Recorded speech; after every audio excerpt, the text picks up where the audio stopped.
Good afternoon. I'm Michael Dowling, Chair of the Institute of Financial Advisors. But today I'm also talking to you as a CFP professional and CLU. I wanted to talk about the discussions and the thinking the board has made in coming to the position of establishing Financial Advice New Zealand. We noticed over the previous 10 years that membership numbers of the IFA have been declining and CFP professional numbers have been declining as well.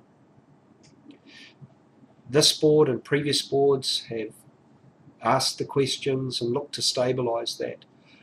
We found that retirement and regulatory change were the largest contributors.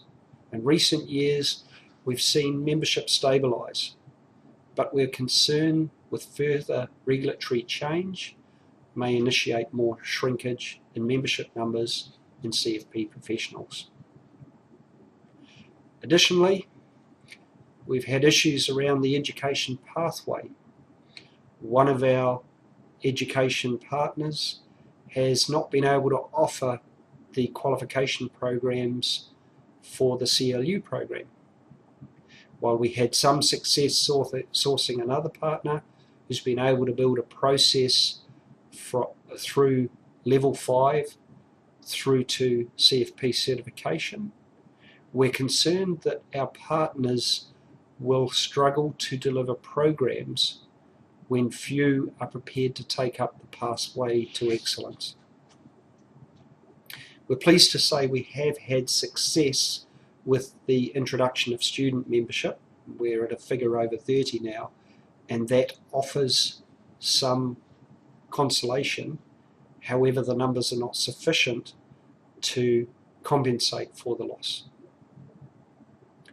The board has looked for opportunities to partner with other organisations to use economy of scale, hence our involvement with PAA. We also undertook to spend more time with the regulator and the legislator to understand their drivers.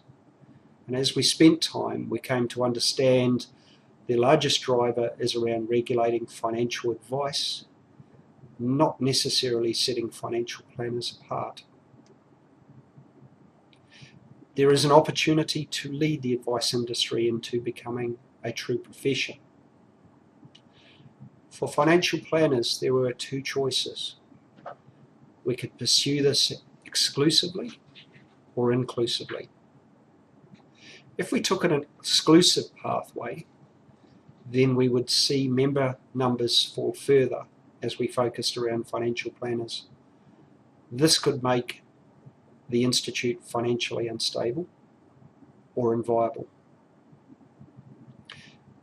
Additionally, if you take an exclusive pathway and find that's the wrong course of action, you can't backtrack to include everyone and be inclusive because you probably annoyed them. So we decided the best option at this time was to take an inclusive approach, but more on that in a moment. Looking at the structures we've created and the international trends, CFPs across most of the affiliate organisations within the FPSB network are around 25% of membership. When we look at a New Zealand environment, to call yourself a financial planner, you have to have been authorised in investment planning.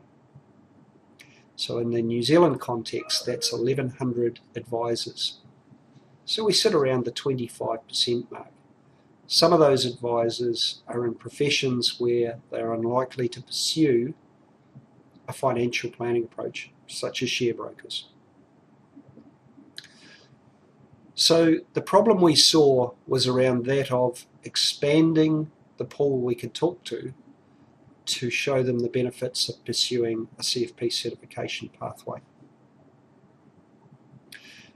And while we're taking an inclusive approach, if we look at the structures within Financial Advice New Zealand, we've set up member advisory committees.